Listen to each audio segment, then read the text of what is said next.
Picture a wall, not a canvas, not a panel, not a sheet of paper, a wall, 15 meters wide, almost 9 meters tall, in the refectory of a convent in Milan. On that wall, a man spent 3 years painting one of the most ambitious images in the history of Western art. He worked slowly, obsessively, returning to certain faces again and again over months because he could not yet find what he was looking for. When he finally stopped, the work was not quite finished. He had left one figure without a completed face because he believed no painter alive, including himself, could capture what that face needed to express. Within 20 years of its completion, the paint had begun to flake off the wall. Within 50, visitors were already describing it as ruined. Within a century, one observer wrote that all that remained was a dazzling blotch. The painting is the Last Supper.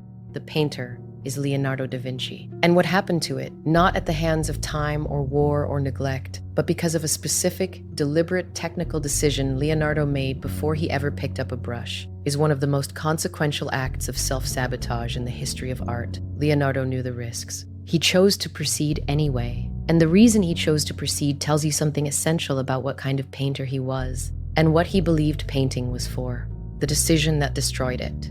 To understand the catastrophe of the Last Supper, you need to understand how walls were normally painted in the late 15th century and why Leonardo refused to do it that way. The standard technique for painting on a wall was fresco. It is a method as old as ancient Rome, refined over centuries to a high degree of precision. The painter applies pigment directly to wet plaster. As the plaster dries, a chemical reaction bonds the pigment permanently into the wall itself. The result, when executed correctly, is a surface that is extraordinarily stable and extraordinarily durable. Michelangelo used it on the Sistine Chapel ceiling. Giotto used it in Padua. The great fresco cycles of the Italian Renaissance have survived 500 years in conditions that would have destroyed almost any other medium. Fresco has one significant limitation: speed. The painter must work fast, section by section, because the plaster dries within hours. There is no time to step back and reconsider. There is no blending, no layering, no returning to a passage the next day to refine it. What goes down, goes down.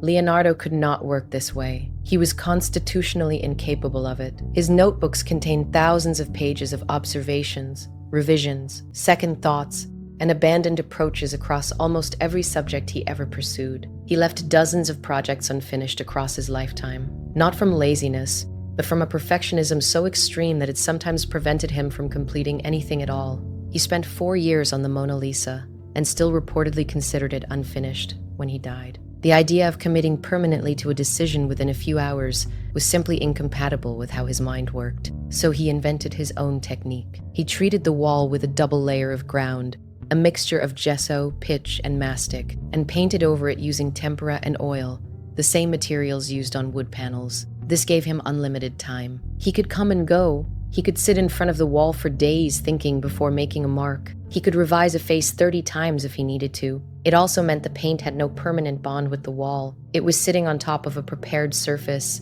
not fused into the stone. The moment that surface was compromised by moisture, and the refectory wall of Santa Maria delle Grazie in Milan, exposed to the kitchens on one side and the open air on the other, was a wall that had been collecting moisture for decades. The paint had nowhere to go but off. Leonardo was told this would happen. Records suggest he was warned by other painters. He proceeded anyway, because the alternative was a technique that would not allow him to paint the way he needed to paint. What he was trying to capture.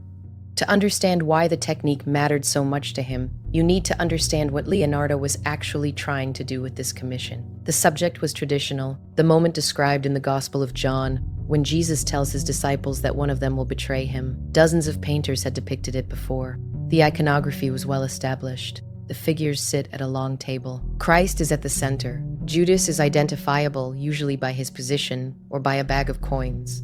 The scene is devotional, familiar, and largely static. Leonardo demolished the convention and replaced it with something that had never been attempted at this scale before: a psychological portrait of 13 men at the exact moment of maximum emotional disruption.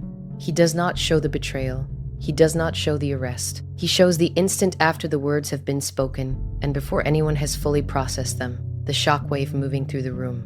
Each of the 12 apostles is depicted in a state of individual, specific reaction.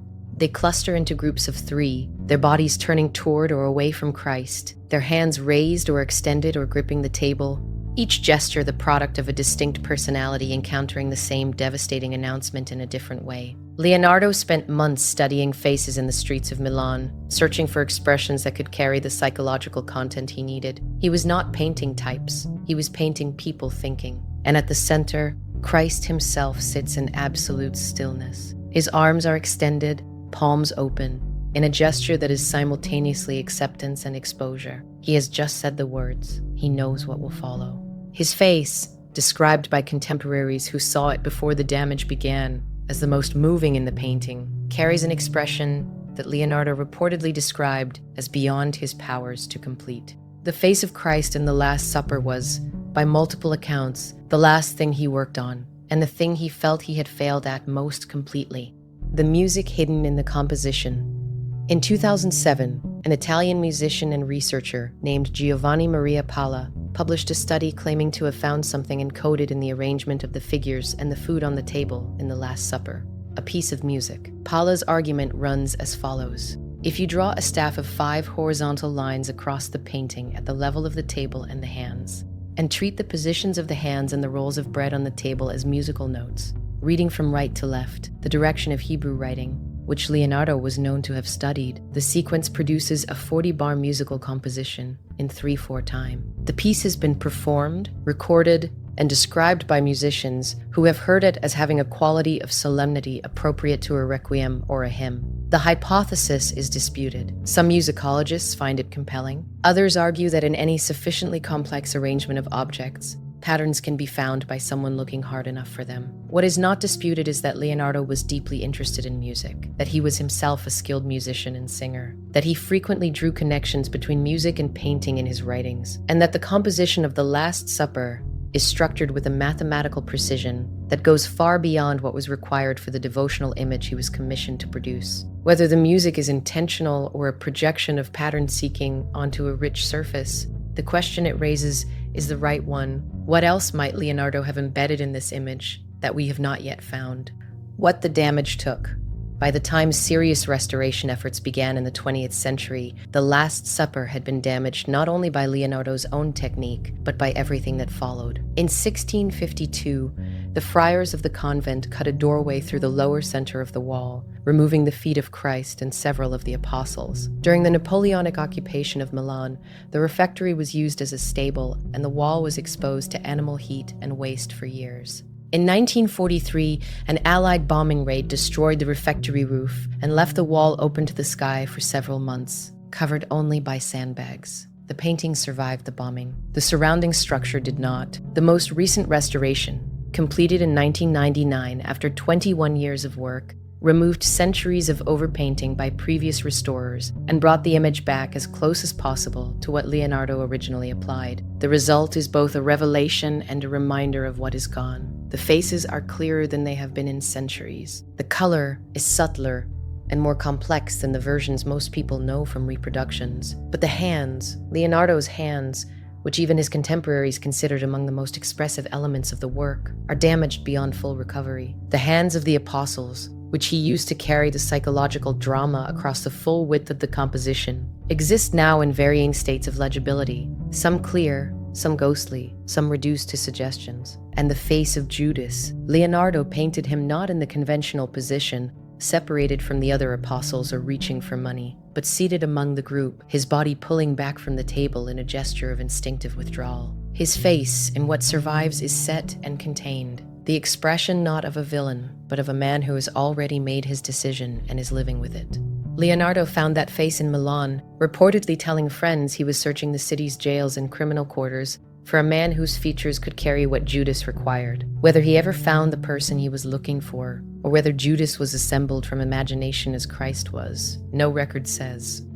What the painting is, here is what art enthusiasts think about the Last Supper. Leonardo made a choice at the beginning of this project that he knew would shorten the painting's life. He chose a technique that would give him the time and control he needed over one that would give the image permanence. He chose, in other words, to make the painting he needed to make rather than the painting that would last. And the painting he needed to make, with its forensic attention to individual psychology, its encoded geometry, Its 3 years of searching Milan's streets for faces that could carry specific interior states was not the kind of painting that could have been made any other way by him in the time and manner he could work. The result is a masterpiece that has been falling apart since before anyone alive today was born, that has been restored, overpainted, bombed, used as a stable, cut through for a doorway, and studied with equipment that did not exist when it was made. It has lost its hands, most of its color, the completion of its central face. It survives as a ruin of itself, which is also the only version of itself it was ever going to be. And still,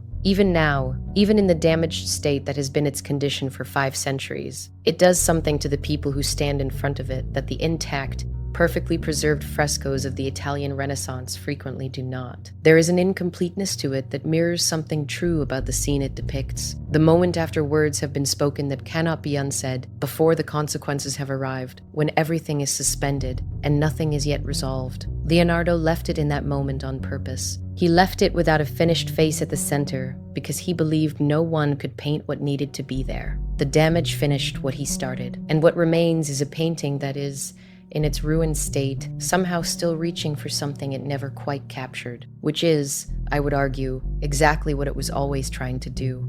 I'd love to know what you think. Did you know that Leonardo caused the painting's decay himself before the first brushstroke went down? And does knowing the technical choice he made, time over permanence, change how you feel about the image? Let me know in the comments.